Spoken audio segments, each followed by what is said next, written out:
السلام علیکم ورحمۃ اللہ وبرکاتہ۔ قصص القرآن کے سلسلے میں ہم انشاءاللہ آج ایک نیا قصہ پڑھنے جا رہے ہیں جو آدم علیہ السلام کے دو بیٹوں کے بارے میں ہے، حابیل اور قابیل کے بارے میں۔ نحمدہ ونصلی علی رسولہ الکریم، اما بعد فاعوذ باللہ من الشیطان الرجیم، بسم اللہ الرحمن الرحیم۔ رب اشرح لی صدری ویسر لی امری واحلل عقدۃ من لسانی یفقہوا قولی۔ آج ہم آدم علیہ السلام کے دو بیٹوں جو حقیقی بیٹے تھے، قابیل اور حابیل کا قصہ بیان کریں گے۔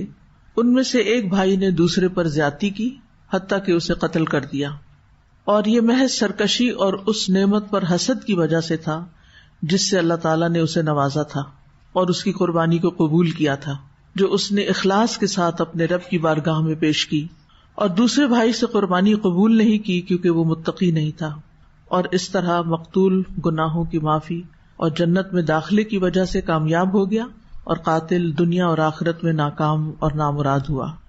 یہ نظر یا قربانی کس لیے پیش کی گئی تھی، اس کے بارے میں کوئی صحیح روایت تو نہیں ملتی، البتہ کچھ واقعات مشہور ہیں جو تورات وغیرہ سے لیے گئے ہیں کہ ابتدا میں آدم اور حوا علیہم السلام کے ملاپ سے بیک وقت لڑکا اور لڑکی پیدا ہوتے تھے، یعنی ایک پیٹ میں دو بچے ہوتے تھے اور ایک اس میں سے لڑکا اور دوسری لڑکی ہوتی تھی۔ دوسرے حمل سے پھر لڑکا لڑکی ہوتے۔ اللہ تعالیٰ نے آدم علیہ السلام کے لیے یہ مشروع ٹھہرایا تھا کہ وہ اپنے بیٹوں کی شادی اپنی بیٹیوں سے ہی کریں، لیکن وہ ہوتا کیسے تھا کہ آدم علیہ السلام ایک ولادت میں پیدا ہونے والی لڑکی کا نکاح دوسری ولادت میں پیدا ہونے والے لڑکے سے کرتے تھے، یعنی جو بہن بھائی اکٹھے پیدا ہوتے تھے ان کا آپس میں نکاح نہیں ہوتا تھا، بلکہ دوسرے دفعہ جو دو بچے پیدا ہوتے تھے ان میں سے جو لڑکا ہوتا تھا وہ پہلے حمل سے جو لڑکی ہوتی تھی اس سے نکاح کرتا تھا، اور اسی طرح وائس ورثہ۔ اب ہوا یہ کہ حابیل کے ساتھ پیدا ہونے والی بہن جو تھی وہ خوبصورت نہیں تھی، جبکہ قابیل کے ساتھ پیدا ہونے والی بہن خوبصورت تھی، تو اس وقت کے اصول کے مطابق حابیل کا نکاح قابیل کی بہن کے ساتھ اور قابیل کا حابیل کی بہن کے ساتھ ہونا تھا، یعنی اسی کی اجازت تھی۔ لیکن قابیل چاہتا یہ تھا کہ وہ حابیل کی بہن کی بجائے اپنے ہی ساتھ پیدا ہونے والی بہن جو کہ خوبصورت تھی اس سے نکاح کر لے۔ آدم علیہ السلام نے اسے سمجھایا لیکن وہ نہ سمجھا۔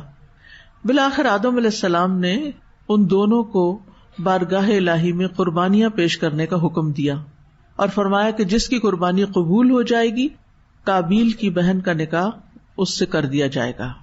تو جیسا کہ تورات سے معلوم ہوتا ہے کہ اس زمانے میں جو نذر کی قربانی ہوتی تھی اس کی قبولیت کا یہ دستور تھا کہ نذر اور قربانی کی جو چیز ہوتی تھی وہ کسی بلند جگہ پر رکھ دی جاتی تھی اور آسمان سے آگ نمودار ہو کر اس کو جلا دیتی تھی، جو اس بات کی علامت ہوتی تھی کہ قربانی قبول ہو گئی، اور جس کی قربانی قبول نہیں ہوتی تھی اس کو آگ نہیں جلاتی تھی۔ تو اس قانون کے مطابق حابیل نے اپنے ریوڑ میں سے ایک بہترین دمبا اللہ کی نذر کیا، اور قابیل نے اپنی کھیتی کے غلے میں سے ردی قسم کا غلہ قربانی کے لیے پیش کیا۔ دونوں کی حسن نیت اور نیت بد کا اندازہ اسی عمل سے ہو گیا، لہذا حسب دستور آگ نے آ کر حابیل کی نظر کو جلا دیا اور اس طرح قبولیت کا شرف اس کے حصے میں آ گیا۔ قابیل اپنی توہین کسی طرح برداشت نہ کر سکا تو اس نے ظلم اور تشدد کی راہ اختیار کرتے ہوئے اپنے مظلوم بھائی کو جان سے ہی مار ڈالا، قتل کر دیا۔ جب قابیل نے اپنے نیک سیرت بھائی کو مار ڈالا تو اسے یہ سمجھ نہ آئی کہ وہ لاش کا کیا کرے۔ بالآخر اللہ تعالیٰ نے دو کوے بھیجے جو آپس میں لڑ رہے تھے، ان میں سے ایک کوے نے دوسرے کو چونچے مار مار کے ہلاک کر دیا، پھر اس نے اپنی چونچ سے زمین کو کریدنا شروع کیا، یعنی جو قاتل تھا، یہاں تک کہ اس میں اتنا گڑھا بن گیا جس میں مردہ کوے کی لاش کو چھپایا جا سکتا تھا۔ تو کوے نے مردہ کوے کی لاش کو اس گڑھے میں رکھ کر اوپر سے مٹی ڈال کر اسے زمین میں دفن کر دیا۔ قابیل یہ سارا منظر دیکھ رہا تھا۔ اس وقت وہ سوچنے لگا کہ مجھ کو تو اس کوے جتنی بھی عقل نہیں کہ جس نے اپنے بھائی کی لاش کو چھپا دیا، مجھے تو مارنے کے بعد اب یہ بھی سمجھ نہیں آ رہا کہ میں اس مردہ جسم کو کیا کروں، کیونکہ اس سے پہلے ابھی یہ سلسلہ شروع نہیں ہوا تھا۔ خیر اس نے بھی اسی طرح زمین میں گڑھا کھود کر اپنے بھائی کی لاش کو زمین میں دبا دیا۔ جب دبا چکا تو اب اس کا نفس اس کو ملامت کرنے لگا کہ ایک نیک سیرت اور شفیق بھائی اس سے ہمیشہ کے لیے جدا ہو گیا، اور اس بات پر بھی اسے ندامت ہوئی کہ اس نے اپنے بھائی کو قتل کر کے ایک بہت بری حرکت کی ہے. اسی واقعے کے بارے میں کچھ اور روایات میں کچھ یوں آتا ہے کہ آدم علیہ السلام کے دونوں بیٹوں میں سے ایک کھیتی باڑی کرتا تھا جو کہ قابیل تھا، اور دوسرا جو حابیل تھا اس نے بکریاں پال رکھی تھی. انہیں جب یہ حکم ملا کہ وہ اپنی قربانی پیش کریں تو حابیل نے اپنی خوش دلی سے اور اللہ کے حکم پر مکمل راضی ہو کر اپنی بکریوں میں سے سب سے افضل اور موٹی اور سب سے اچھی بکری قربان کی، اور قابیل نے اپنی کھیتی میں سے بدترین حصہ قربان کیا اور خوش دلی سے بھی نہیں کیا. تو اللہ تعالیٰ نے حابیل کی قربانی قبول کر لی اور قابیل کی قربانی قبول نہ کی. تو قابیل نے اپنے بھائی کو حسد اور بغض کی بنا پر قتل کر دیا.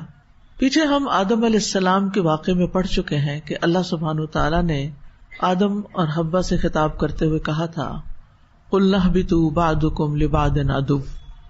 ہم نے کہا کہ زمین پر اتر جاؤ، تم میں سے بعض کے دشمن ہوں گے. وَلَكُمْ فِي الْأَرْضِ مُسْتَقَرٌّ وَمَتَاعٌ إِلَىٰ حِينٍ. اور تمہارے لیے زمین میں ایک مستقر یعنی قرار گاہ اور ایک وقت تک ٹھہرنا ہوگا. لیکن جب تک انسان دنیا میں باقی ہے وہ ایک دوسرے کے ساتھ دشمنی کا مظاہرہ کرتے رہیں گے. تو یہاں پر اس دشمنی کا عملی مظاہرہ ہم قرآن مجید کے اس واقعے میں دیکھتے ہیں. ارشاد باری تعالیٰ ہے اور آپ انہیں آدم کے 2 بیٹوں کی خبر ٹھیک ٹھیک پڑھ سنائیں. جب ان دونوں نے قربانی پیش کی تو ان میں سے ایک سے قبول کر لی گئی اور دوسرے سے قبول نہ کی گئی. اس نے کہا میں ضرور تجھے قتل کر دوں گا. پہلے نے کہا اللہ تو صرف متقی لوگوں سے ہی قبول کرتا ہے. اگر تو نے مجھے قتل کرنے کے لیے اپنا ہاتھ میری طرف بڑھایا تو میں تجھے قتل کرنے کے لیے اپنا ہاتھ تیری طرف نہیں بڑھاؤں گا.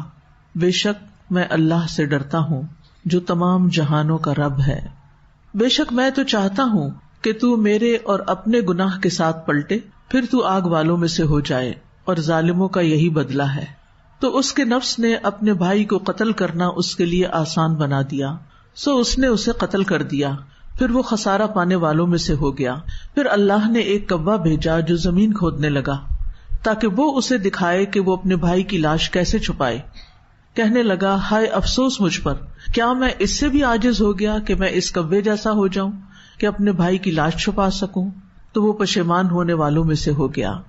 اسی وجہ سے ہم نے بنو اسرائیل پر فرض کر دیا کہ جس نے کسی جان کو بغیر کسی جان کے بدلے یا زمین میں فساد کے بغیر قتل کیا تو گویا اس نے تمام انسانوں کو قتل کر دیا، اور جس نے اس کی زندگی بچائی تو گویا اس نے تمام انسانوں کی زندگی بچائی. اور یقیناً ان کے پاس ہمارے رسول واضح نشانیاں لے کر آئے. پھر اس کے بعد ان میں سے بہت سے لوگ زمین میں یقیناً زیادتی کرنے والے ہیں. وَاتْلُ عَلَيْهِمْ نَبَأَ ابْنَيْ آدَمَ بِالْحَقِّ. وَاتْلُ خطاب ہے نبی صلی اللہ علیہ وسلم سے، پڑھ کر سنائیے ان پر جو آپ کے مخاطب ہیں یا لوگوں پر یا سننے والوں پر. یعنی قرآن تمام انسانوں کے لیے ہے، لہذا یہ قصہ بھی سبھی کے لیے ہے. نبی صلی اللہ علیہ وسلم سے یہ مطلوب تھا کہ وہ سارا ہی قرآن پڑھ کر سنائیں، جیسے کہ اللہ تعالیٰ کا ارشاد ہے سورۃ العنکبوت میں آتا ہے اتل ما اوحی الیک من الکتاب. اس کی تلاوت کرو جو کتاب میں آپ کی طرف وحی کی گئی ہے. یعنی کتاب میں جو کچھ آپ کی طرف وحی کیا گیا ہے لوگوں کو پڑھ کر سنا دیجیے. لیکن یہاں مزید اہتمام کرتے ہوئے کہا کہ یہ قصہ اب تلاوت کیجیے، یہ قصہ پڑھ کر سنائیے. وَاتْلُ عَلَيْهِمْ نَبَأَ ابْنَيْ آدَمَ، آدم کے 2 بیٹوں کا قصہ انہیں پڑھ کر سنائیں. اس سے کیا بات پتہ چلتی ہے کہ سیلف ریڈنگ، خود پڑھنا اور طرح سے انسان کو فائدہ دیتا ہے، لیکن قرآن کو سننا اور قرآن کو پڑھ کر سنانا یہ ایک اہم کام ہے. یعنی قرآن مجید ایسی کتاب نہیں جس کو ہم دل ہی دل میں بس ایسے منہ بند کر کے صرف آنکھوں سے پڑھ لیں. کیونکہ کچھ لوگ رمضان میں کئی قرآن ختم کر لیتے ہیں، تو مجھے بعض اوقات حیرت ہوتی ہے کہ ان کے پاس کیسے اتنا وقت آیا ہے. تو پتہ چلتا ہے کہ بس وہ انگلی پھیر رہے ہوتے ہیں، آنکھوں سے لفظ دیکھ رہے ہوتے ہیں، دل میں پڑھ رہے ہوتے ہیں، منہ سے کچھ ادا نہیں کرتے. کچھ تو ایسا کرتے ہیں اور کچھ بس منہ کے اندر ہی پڑھتے رہتے ہیں، تھوڑی سی بھی آواز اونچی نہیں کرتے.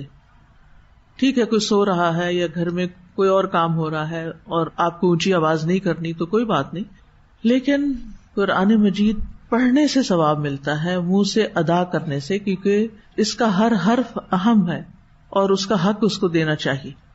یعنی یہ ہم پر لازم ہے کہ ہم حروف کا حق ادا کرتے ہوئے اس کو پڑھیں, آواز کے ساتھ پڑھیں اگر اپنے لیے بھی تلاوت کر رہے ہیں. تو نبی صلی اللہ علیہ وسلم کو خطاب ہے وَاتْلُ عَلَيْهِمْ, آپ انہیں پڑھ کر سنائیے. کیا قرآن مجید میں آتا ہے عَمَّ يَتَسَاءَلُونَ, کس چیز کے بارے میں ایک دوسرے سے سوال جواب کر رہے ہیں؟ عَنِ النَّبَإِ الْعَظِيمِ, اس بڑی خبر کے بارے میں. بریکنگ نیوز, بڑی خبر, اہم خبر. کون سی؟ قیامت کی. وہاں تو یہ مراد ہے. اور یہاں بھی یہ جو واقعہ ہے, یہ جو قصہ ہے, یہ بڑا اہم قصہ ہے. اس میں ہمارے لیے بہت سے سبق ہیں. اور خبر جو ہوتی ہے وہ اہم بات کی بھی ہو سکتی ہے اور غیر اہم کی بھی ہو سکتی, دونوں طرح ہوتا ہے. لیکن نبا جو ہے وہ اہم خبر ہی کے لیے آتا ہے. آدم کے 2 بیٹوں کا قصہ, مراد ہے ان کے 2 صلبی یا حقیقی بیٹے, جیسا کہ قرآن کریم سے اس کا سیاق ظاہر ہو رہا ہے. ان دونوں بیٹوں کا نام قرآن مجید میں نہیں آیا, لیکن دیگر کتابوں میں حابیل اور قابیل مشہور ہے. قرآن و حدیث دونوں میں یہ نام نہیں ملتا, لیکن بعض روایات میں آتا ہے. اور پھر فرمایا بالحق, حق کے ساتھ, یعنی آپ قصہ سنائیں اور بالکل سچا سچا حقیقی اصلی واقعی جو ہوا وہی. عام طور پر جب واقعات سنائے جاتے ہیں, قصے سنائے جاتے ہیں, کہانیاں سنائی جاتی ہیں, تو ان کو خوبصورت بنانے کے لیے, دلچسپ بنانے کے لیے کیا کیا جاتا ہے؟ اس میں جھوٹ سچ ملا دیا جاتا ہے. کچھ باتیں سچی ہوتی ہیں, پھر ان کے اوپر ملمہ سازی کر لی جاتی ہے. یہ جو ناولز ہوتے ہیں ان کے اندر کچھ نہ کچھ سچائی تو ہوتی ہے, لیکن اکثر کیا ہے, من گھڑت باتیں ہوتی ہیں. جو تخیل ہوتا ہے آتھر کا, وہ اس سے لکھی جاتی ہیں, ان سے بھی لوگ سبق لے لیتے ہیں. لیکن قرآن میں کوئی قصہ برائے قصہ نہیں آیا, بلکہ کسی مقصد کے تحت آیا ہے اور سچا قصہ آیا ہے. اس میں کوئی شک و شبے والی بات نہیں, کسی قسم کی کوئی ملاوٹ نہیں. تو یہاں پر ہمیں ایک اصول دیا جا رہا ہے کہ جب آپ کوئی اہم خبر کسی کو بتائیں تو پھر اس کو بالکل حق کے ساتھ بتائیں, سچ سچ بتائیں. اور اسی طرح تاریخی واقعات, تاریخی روایات, ان کی نقل میں بھی ایک اہم اصول دے دیا گیا ہے کہ احتیاط لازم ہے, کہ بات میں کوئی جھوٹ نہ ہو, کوئی دھوکہ نہ ہو, اور نہ ہی اصل واقعے میں کسی قسم کی کوئی تبدیلی یا کمی بیشی ہو. اور یہ کتنا اہم ہے, ہم اس کا کتنا اہتمام کرتے ہیں. آپ مثلاً گھر سے نکل کر یہاں آئے, راستے میں آپ نے کوئی ایکسیڈنٹ دیکھا, آپ اسکول پہنچ کر کسی کو کہتے ہیں آج میں نے تو بہت برا ایکسیڈنٹ دیکھا ہے. اور پھر کچھ چیزیں اس میں صحیح ہوتی ہیں اور کچھ آپ کا پری کانسیپٹ ہوتا ہے, کوئی پیچھے سے کوئی باتیں پہلے سے کوئی ذہن میں بیٹھی ہوئی ہوتی ہیں, کچھ وہ مل جاتی ہیں, کچھ آپ بھول چکے ہوتے ہیں, تو پھر آپ کو کڑیاں جوڑنے کے لیے کچھ اس میں اضافہ کرنا پڑتا ہے. تو وہ پورے کا پورا حق پر مبنی نہیں ہوتا. ایسے واقعات جیسے آج کل آپ دیکھیں میڈیا میں, ایسے واقعات انسان سنتا ہے تو ایک کان سے سن کے دوسرے سے نکال دے.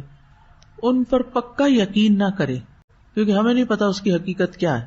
افسوس کے ساتھ کہنا پڑتا ہے کہ ہمارے ملک میں مختلف شخصیات کی جو کردار کشی کی مہم چلی ہوئی ہے, ایک دوسرے کے اوپر الزام تراشی کی, اس میں بہت کچھ سچ اور بہت کچھ جھوٹ ملا دیا گیا ہے.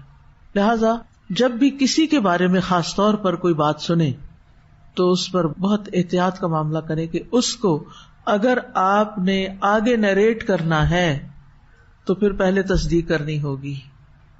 مثلاً آپ سے کوئی کہتا ہے آ کے کہ آپ کو پتا ہے کہ فلاں سیاسی لیڈر نے کتنی کرپشن کی ہے, اس نے یہ بھی کیا, یہ بھی کیا, یہ بھی کیا, حالانکہ آپ کے پاس کوئی فرسٹ ہینڈ انفارمیشن نہیں. آپ سیکنڈ, تھرڈ اور مختلف لوگوں اور بعض اوقات جو رقیب ہوتے ہیں ان کی زبان سے وہ بات سن کے پکے یقین کے ساتھ آگے بیان کر رہے. تو میں آپ کو بتا رہی ہوں ایسے ہی ہے, بھی کہاں سے آپ بتا رہی ہیں, کہاں سے الہام ہوا آپ کو. اور بہت دفعہ ایسا ہوتا ہے کہ ایسی خبروں کی پھر تردید بھی آ جاتی, ایسی خبروں کے اوپر رد بھی آ جاتا ہے. اسی طرح اپنے گھر کے اندر آپ دیکھیں, گھر میں بہت سے افراد مل جل کے رہ رہے ہوتے ہیں. بعض اوقات ایک شخص دوسرے کو کوئی بات کہتا ہے, آپ تیسرا سن رہے ہوتے ہیں, آپ کا اس سے کوئی مطلب نہیں. اول تو یہ بات آپ کو کسی اور سے کرنی نہیں چاہیے, آپ نے صرف اوور ہرڈ کیا ہے. آپ اس میں کچھ اپنی طرف سے چیز اپنے خیالات سے ملا کے آ کے کسی تیسرے شخص کو بتاتے ہیں. کیا یہ طریقہ درست ہوگا؟ کیا ایسا کرنا چاہیے؟ نہیں. گھروں میں جتنے بھی فسادات ہیں, جو لڑائیاں ہیں, بدگمانیاں ہیں, فتنے فساد, اس کی بنیادی وجہ یہی ہوتی ہے کہ ہماری باتوں کے اندر سچائی نہیں ہوتی، حق نہیں ہوتا. اب یہاں پر اللہ سبحانہ وتعالیٰ نے جو وحی نازل کی نبی صلی اللہ علیہ وسلم پر، اس کے بارے میں کیوں فرمایا کہ ذالک الکتاب لا ریب فیہ، یہ کتاب اس میں کوئی شک نہیں، اس لیے اس پر ہمارا پکا یقین ہونا چاہیے. لیکن اس کے علاوہ احادیث ہیں جیسے جو صحیح احادیث چھانٹ پرکھ کے ہم تک پہنچی، ان پر بھی یقین ہونا چاہیے. پچھلے دنوں ایک آڈیو میرے بارے میں کسی نے اسی طرح کی بنائی اور آخر میں کہا کہ زیادہ سے زیادہ لوگوں تک اس کو پہنچائیں، اور اس وقت بڑے یقین کے ساتھ کہا گیا کہ میں جب پی ایچ ڈی کرنے کے لیے گئی تھی 2-2.5 سال کے لیے اکیلے ہی چلی گئی تھی بغیر محرم کے. حالانکہ اس بات میں کوئی سچائی نہیں. میری پی ایچ ڈی 4 سال میں ہوئی اور میں اپنے شوہر کے ساتھ تھی. لیکن بولنے والے نے معلوم نہیں کہاں سے معلومات لی، کس نے اڑتی اڑتی بات ان کو بتائی، آدھی بات بتائی، انہوں نے اس پہ یقین کر لیا، اس پہ آڈیو تیار کی اور اس کو دینی حلقوں میں خوب پھیلایا جا رہا ہے تاکہ کوئی میری بات نہ سنے. جب بھی کوئی مجھے کسی نہ کسی سے منسوب کر دیتے ہیں، کبھی کسی سے کرتے ہیں، کبھی کسی سے، کبھی کسی. تو میں ہمیشہ یہ کہتی ہوں کہ جو میں باتیں کرتی ہوں نا، مجھے ان میں غلطی بتائیں میری، میں بہت مشکور ہوں گی، بہت شکر گزار ہوں گی کہ مجھے میری غلطی پتہ چلے. اگر میرے کوئی ادنا سے ادنا شاگرد بھی آ کے مجھے کہے کہ آج آپ کے منہ سے یہ بات یوں نکل گئی جبکہ یوں ہے، صحیح ہوگی تو میں اسے ایکسپٹ کروں گی، مجھے اس میں کوئی آر نہیں. میں نے ہمیشہ اپنے ساتھ بچیاں بٹھائی ہوتی تھی جب میں قرآن مجید کی تفسیر کر رہی ہوتی تھی، جن کا صرف کام یہ ہوتا تھا مجھ پہ نظر رکھنا کہ میں کہاں غلطی کرتی، کہاں بھولتی، کیونکہ بھول چوک انسان کے ساتھ ہے. بعض اوقات ایک لفظ منہ سے نکالنا ہوتا ہے، کچھ اور انسان سوچ رہا ہوتا ہے، سامنے کچھ اور واقعہ ہو رہا ہوتا ہے، انسان بھول کے کچھ اور کہہ جاتا ہے. بہت پاسبل ہے. تو جس کو بھی میرے عقیدے سے کوئی مشکل ہے، میرے کسی گفتگو سے، میرے کسی بیان سے، وہ اس کی غلطی مجھ پر کسی دلیل سے ثابت کر دے تو میں اپنی بات سے رجوع کر لوں گی.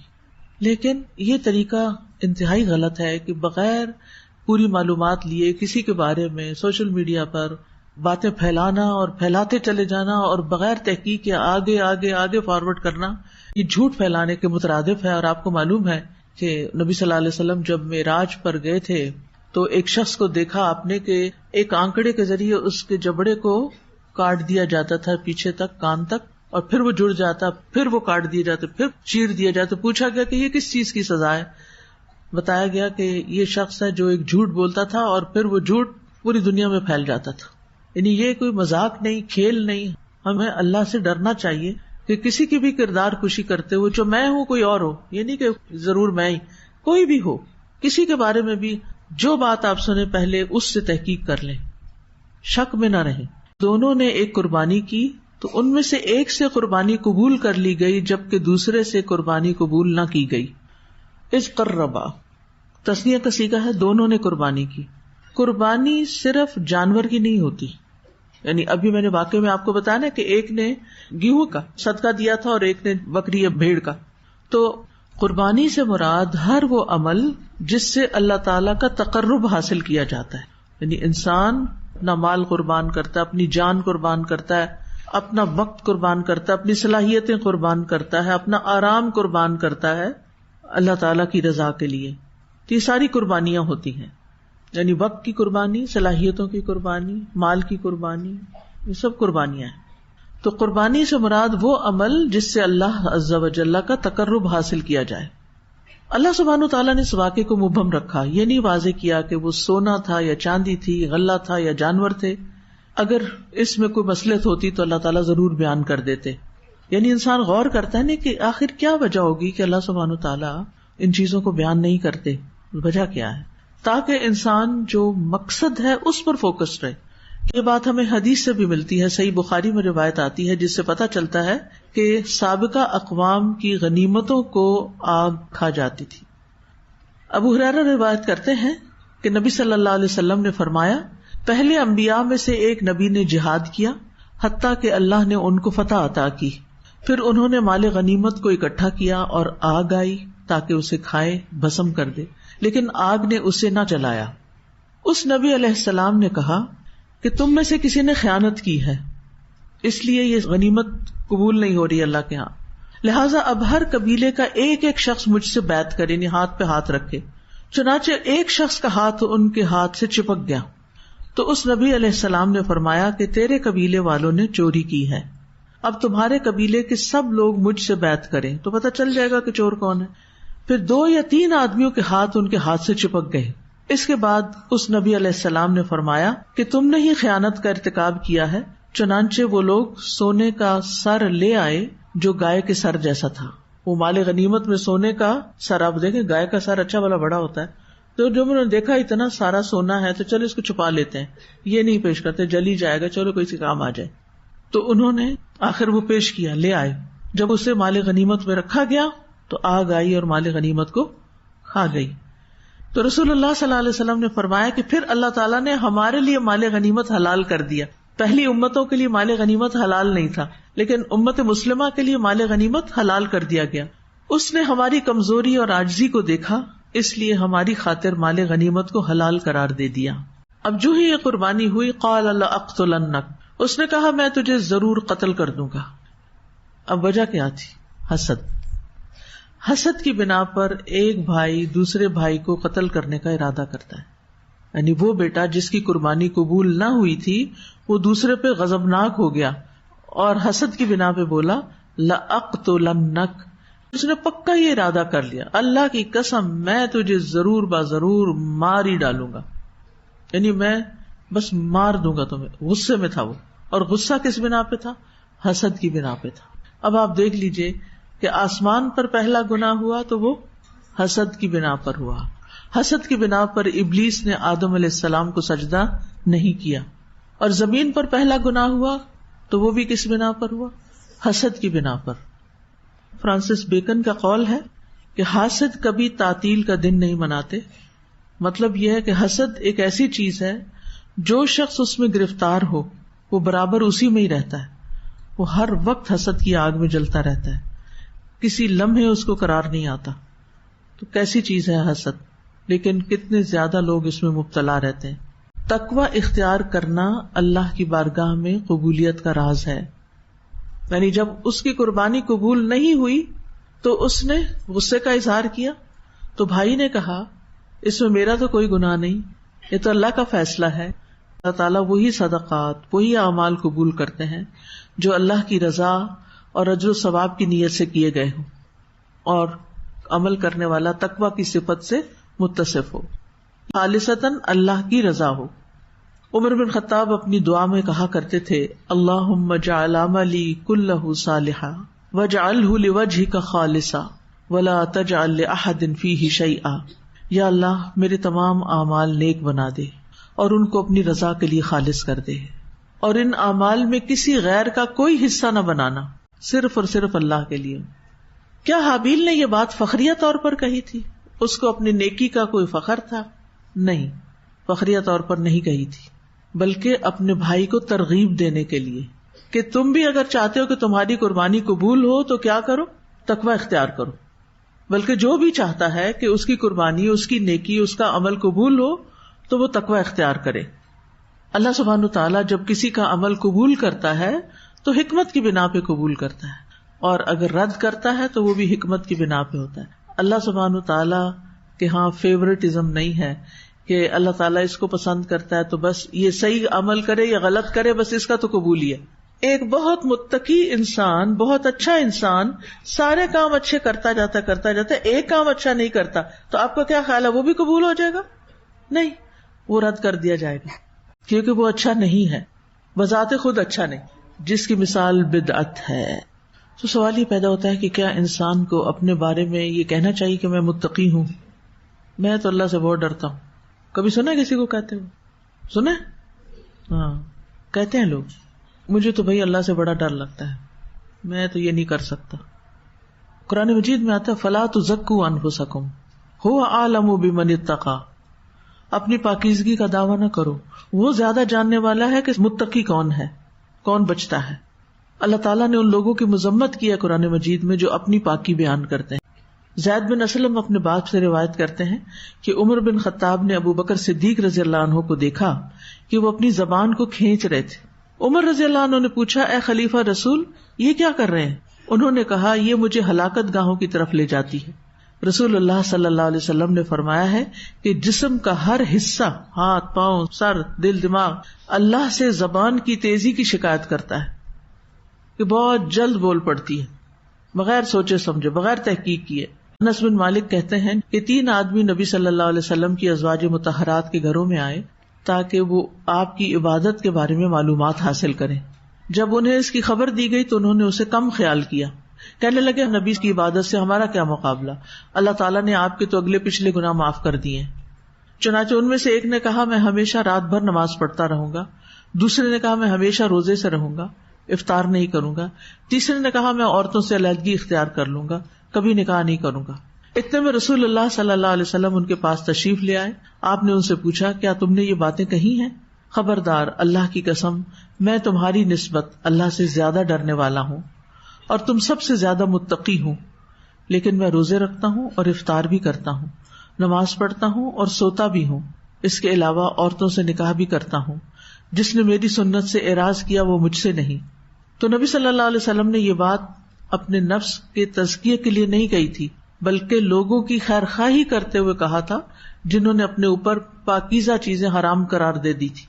تو آپ نے ان کو واضح کرنے کے لیے یہ بات کہی تھی میں تم سب کی نسبت اللہ سے زیادہ ڈرنے والا ہوں اور تم سب سے زیادہ تقویٰ رکھتا ہوں. اب یہ آپ نے فخر کے طور پر نہیں بات کی تھی، بلکہ سمجھانے کے لیے ان لوگوں کو جو ان امور کو ناجائز قرار دے رہے تھے. تو اللہ تعالیٰ سے دعا ہے کہ اللہ تعالیٰ ہمیں بہترین عمل کی توفیق دے. کل اس آیت سے حاصل ہونے والے فوائد کو دیکھیں گے انشاءاللہ. وآخر دعوانا ان الحمد للہ رب العالمین. سبحانک اللہم وبحمدک اشہد ان لا الہ الا انت استغفرک واتوب الیک.